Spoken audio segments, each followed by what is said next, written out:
उत्तराखंड इन हिमालय राज्यों में पहले नंबर पर आया है और पूरे देश के सभी राज्यों में भी हमारा नंबर 11वें पर आया है। SDG सस्टेनेबल डेवलपमेंट गोल्स में उत्तराखंड को पूरे देश के अंदर सभी राज्यों में उस इंडेक्स में पहला नंबर मिला है। और कुछ कानून हमने बनाए, कुछ ऐतिहासिक निर्णय हमने लिए हैं और सबसे पहले लिए हैं UCC जैसा कानून सबसे पहले उत्तराखंड में लागू हुआ और ये हमारा उत्तराखंड की जनता के साथ हमारा कमिटमेंट था। हमारे प्रधानमंत्री आदरणीय मोदी जी के लीडरशिप में हमने असेंबली के इलेक्शन में जब हम गए थे तो हमने कहा था कि हमारी सरकार बनते ही हम सबसे पहले UCC जैसा कानून लागू करेंगे। हमने UCC का कानून लागू कर दिया और आज लगभग 1.5 साल हो गए, उसके बहुत बेहतर परिणाम आ रहे हैं। कुछ लोगों ने उसमें उस समय शंका भी प्रकट करी कि क्या ये कानून कुछ विशेष लोगों को टारगेट किया जा रहा है, तमाम प्रकार की जो भ्रांतियां होती हैं। लेकिन उस कानून के लागू होने के बाद आज जिस प्रकार का एक परिवेश बना है, माहौल बना है, एटमॉस्फेयर बना है और महिलाओं को, हमारे बच्चों को, बुजुर्गों को सबको सुरक्षा मिली है। और विशेषकर मैं महिलाओं की अगर बात करूं तो देश की 50% आबादी के लिए संपूर्ण सुरक्षा का 100% का कोई कानून है तो वो UCC का कानून है। और ये UCC की गंगा देवभूमि उत्तराखंड से निकलकर आज पूरे देश के अन्य राज्यों को भी लाभ दे रही है और सभी राज्य इस दिशा में आगे बढ़ गए हैं। युवाओं की, नौजवानों की बात आती है तो मैं आप सबको बताना चाहता हूँ, उत्तराखंड बनने के बाद कुल नियुक्तियाँ 50,000 से अधिक हुई, जिसमें से 34,000 नियुक्तियाँ पिछले 5 सालों में हुई हैं। और एक भी मामले में हमारे राज्य में कोई नकल का प्रकरण नहीं आया है। हमारे यहाँ एक पार्टी के बड़े नेता आए थे और वो बड़े मंच से कह रहे थे कि एक भी नकल के मामले में देश भर में कहीं कार्रवाई नहीं हुई है। मैं बताना चाहता हूँ कि उत्तराखंड में अकेले हमने एंटी चीटिंग लॉ जब से लेकर आए 100 से भी अधिक जो लोग नकल में इस भ्रष्टाचार में शामिल थे, नकल माफियाओं से संबंध रखते थे और नकल करवाते थे, 100 लोगों को हमने जेल की सलाखों के पीछे भेजने का काम किया, जो अपने आप में एक बहुत बड़ा आंकड़ा है। और जितनी भी नियुक्तियां हुई हैं सारी पारदर्शिता के आधार पर हुई हैं। और आप वहाँ पर देखेंगे तो लोगों के अंदर एक अच्छा सरकार के प्रति भी, एक व्यवस्था के प्रति भी भाव बना कि जो लोग पिछले सालों में, जो बच्चे हमारे एग्जामों में अपीयर हो रहे थे लेकिन उनका सिलेक्शन नहीं हो रहा था, इन सालों में उन्हीं स्टूडेंट्स में से, उन्हीं यूथ में से एक साथ 4-4, 5-5 स्थानों पर उनका सिलेक्शन हुआ है। तो अपने आप में एक बड़ा काम ये हुआ। इसके साथ साथ हमने मदरसा बोर्ड भी वहाँ पर हमने समाप्त किया और मदरसा बोर्ड समाप्त करने के स्थान पर, उसकी जगह पर हम शिक्षा की हमने एक अथॉरिटी बनाई, एक प्राधिकरण बनाया है और उसमें हमने अन्य लोगों को भी शामिल किया है। उसमें सिख समाज के लोगों को, जैन समाज, बौद्ध समाज, ईसाई, पारसी, सभी को शामिल किया है, क्योंकि इसके पीछे हमारा हेतु था कि सभी को अच्छी शिक्षा मिलनी चाहिए। इन शिक्षण संस्थानों से ऐसे बच्चे निकलने चाहिए जो देश के निर्माण में भाग लें, देश के निर्माण में योगदान दें, राष्ट्र से प्रेरित हों और नेशन फर्स्ट की उनके अंदर भावना हो। और बहुत सारे मामलों में जहाँ गड़बड़ियाँ पाई गई थी, हमने 250 से भी ज़्यादा ऐसे मदरसों को बंद करने का भी काम किया, क्योंकि हम चाहते हैं कि देवभूमि उत्तराखंड जो देवों का स्थान है, पूरे देश दुनिया में अगर भगवान के सबसे नज़दीक का कोई स्थान है तो वो देवभूमि उत्तराखंड है। इसलिए यहाँ शिक्षा के मंदिर होने चाहिए, न कि इस प्रकार की सोच, कोई विघटनकारी मानसिकताएं, ये किसी कीमत पर नहीं होनी चाहिए। तो ऐसे हमने ये भी काम किया है। इंक्रोचमेंट बड़े पैमाने पर था, इंक्रोचमेंट को हमने हटाया है। लगभग 13,000 एकड़ से भी अधिक ज़मीनें, सरकारी जो ज़मीनों पर कब्जे थे, उनसे हमने मुक्त कराया है। इसके अतिरिक्त इंफ्रास्ट्रक्चर के क्षेत्र में बहुत काम हुआ है।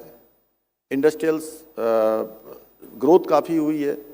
पिछले सालों में हमने इन्वेस्टमेंट समिट का आयोजन किया था और उस इन्वेस्टमेंट समिट में दुनिया के 50 से भी ज़्यादा देशों के लोगों ने भाग लिया और एक धारणा होती थी कि इन्वेस्टर समिट होती है, MOU होते हैं और इतिश्री हो जाती, ख़त्म हो जाता है।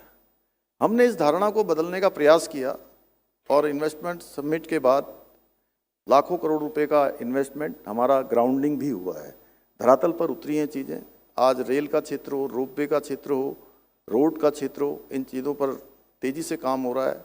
ऋषिकेश कर्णप्रयाग रेल लाइन, उसका काम बहुत तेज़ गति से चल रहा है और 125 किलोमीटर ऋषिकेश से कर्णप्रयाग की यात्रा आने वाले कुछ ही सालों में रेल से हो पाएगी और वहाँ पर चार धाम जाने वाले, टूरिज्म के लिए आने वाले लोग और वहाँ के स्थानीय लोगों को बहुत बड़ी मदद मिलने वाली है। देहरादून दिल्ली इकोनॉमिक कॉरिडोर पिछले 14 अप्रैल को इसका शुभारंभ माननीय प्रधानमंत्री जी के हाथों से हो गया है और अब ऐसा लग गया है कि मैं यहाँ दिल्ली में हूँ अभी, मुझे तुरंत इसके बाद हरिद्वार के कार्यक्रम में जाना है आप सबके बाद, तो मुझे लग ही नहीं रहा है कि मैं देहरादून से या हरिद्वार से कहीं दूर हूँ, क्योंकि अब हवाई सफ़र में भी 3-4 घंटा लगता है। यहाँ से आप एयरपोर्ट जाएंगे, एयरपोर्ट 1 घंटे पहले जाएंगे, 1 घंटा अंदर रहेंगे, 2 घंटा, 1 घंटे की यात्रा करेंगे, इसी प्रकार 1-2 घंटे वहाँ भी लग जाएंगे जहाँ आपको जाना होगा। लेकिन आप अगर रोड से जाएंगे अब तो आप 2 से 2.5 घंटे में देहरादून और हरिद्वार पहुँच जाएंगे।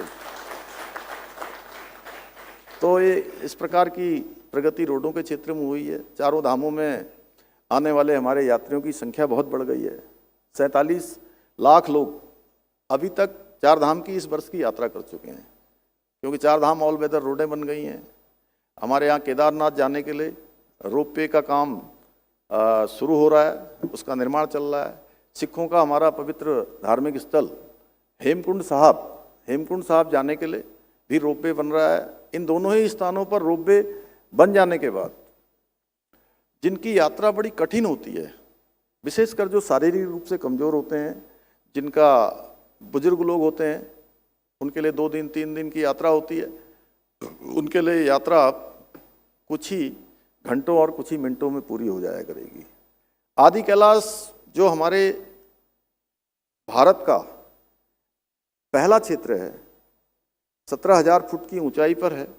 वहाँ जाने वाले हमारे प्रधानमंत्री मोदी जी देश के पहले प्रधानमंत्री हैं जो वहाँ पहुँचे और वहाँ जाने के बाद अब पहले जहाँ पूरे वर्ष भर में 500-600 लोग कुल जाया करते थे, इस वर्ष 57,000 लोगों ने अभी तक आदि कैलाश के दर्शन कर लिए हैं, जो अपने आप में। हमने विंटर टूरिज्म भी शुरू किया है। विंटर टूरिज्म का भी एक नया अनुभव आया है कि पहले 6 महीने केवल लोग यात्रा पर आते थे।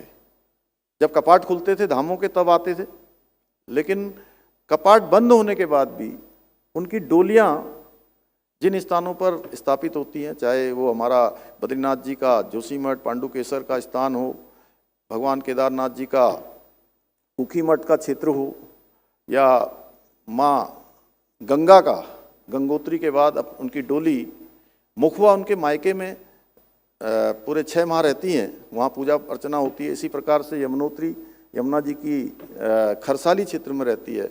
इन सभी क्षेत्रों में पूजा अर्चना चलती रहती है। यहाँ पूजा करने से भी पुण्य प्राप्त होता है और विंटर में वहाँ का मौसम भी अच्छा होता है, पर्यावरण भी अच्छा होता है। आप आएंगे, देश दुनिया के लोग आएंगे तो उनको एक अलग प्रकार की ऊर्जा प्राप्त होगी, आध्यात्मिक ऊर्जा प्राप्त होगी, भौतिक ऊर्जा प्राप्त होगी, हर प्रकार से मन मस्तिष्क आपका अच्छा होगा। तो कुल मिलाकर मैं कहना चाहता हूँ कि उत्तराखंड इन्वेस्टमेंट की लिहाज से, टूरिज्म के लिहाज से और हर क्षेत्रों में, और हमने साइंस टेक्नोलॉजी और इनोवेशन की भी पॉलिसी हमने इस बार लॉन्च की है। उसके पीछे हमारा उद्देश्य है कि हमारा राज्य भी, जो आज वर्तमान की परिस्थितियां हैं, वर्तमान की चुनौतियां हैं, जो भी राज्य साइंस टेक्नोलॉजी इनोवेशन AI इन क्षेत्रों में काम करेगा वो आगे भविष्य के लिए तैयार होगा, वहाँ के बच्चे तैयार हो गए, नई पीढ़ी तैयार होगी। तो हम हर क्षेत्र में काम कर रहे हैं। 34,000 से अधिक हमने पिछले सालों में नियुक्तियां करी हैं, जो हमारे नौजवान युवाओं के लिए एक बड़ा काम होगा। और इसके साथ साथ बिजली भी हमारे यहाँ पर बहुत नज़दीक से इंडस्ट्री को मिलती है, बहुत दूर ले जानी नहीं पड़ती है, बिजली का उत्पादन होता है और वहीं पर इंडस्ट्री को चली जाती है। कानून व्यवस्था अच्छी है, हर दृष्टि से अच्छा है। तो मैं एक बार फिर से शिवराज जी को बहुत मैं आभार व्यक्त करता हूँ।